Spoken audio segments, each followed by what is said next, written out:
हम शुक्रगुजारी को रोज़ाना की आदत कैसे बना सकते हैं? यहाँ कुछ आसान तरीके हैं। नंबर 1, अपने दिन का आगाज़ शुक्रगुजारी से करें।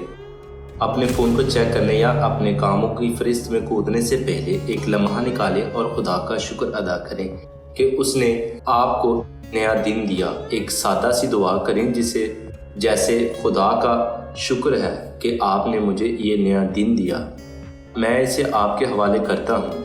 नंबर 2, शुक्रगुजारी की डायरी रखें। हर सुबह 3 चीज़ों को लिखें जिनके लिए आप शुक्रगुजार हैं। ये सूरज की रोशनी, आपके ख़ानदान, यहाँ तक कि आपके कप में कॉफ़ी जैसी छोटी छोटी चीज़ों के लिए हो सकता है। नंबर 3, दूसरों के लिए शुक्रगुजारी का इजहार करें। अपनी ज़िंदगी के लोगों को बताएं कि आप इनकी तारीफ़ करते हैं। एक मेज़बान लफ्ज़ या एक छोटा सा अच्छा अमल बहुत दूर तक जा सकता है। नंबर 4, चैलेंजेस पर गौर करें। यहाँ तक कि मुश्किल वक्तों में भी हमेशा कुछ ना कुछ ऐसा होता है जिसके लिए हम शुक्रगुजार हो सकते हैं। खुदा का शुक्र अदा करें कि चैलेंजेस से हमें सबक और तरक्की मिलती है। जब हम एक नए दिन के लिए खुदा का शुक्र अदा करते हैं तो हम सिर्फ रस्मी तौर पर नहीं कर रहे होते, हम अपने भरोसा उस पर ज़ाहिर कर रहे होते हैं।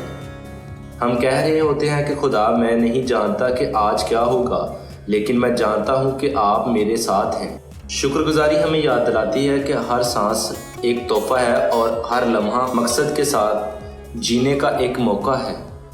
तो आए शुक्रगुजारी को तरजीह दें। आए हर दिन का आगाज़ एक शुक्रगुजार दिल के साथ करें कि ये हमारी ज़िंदगियों को कैसे तब्दील करता है। दोस्तों, मैं आपसे सुनना पसंद करूँगा कि आप किस चीज़ के लिए शुक्रगुजार हैं। मुझे नीचे कमेंट्स में बताएं।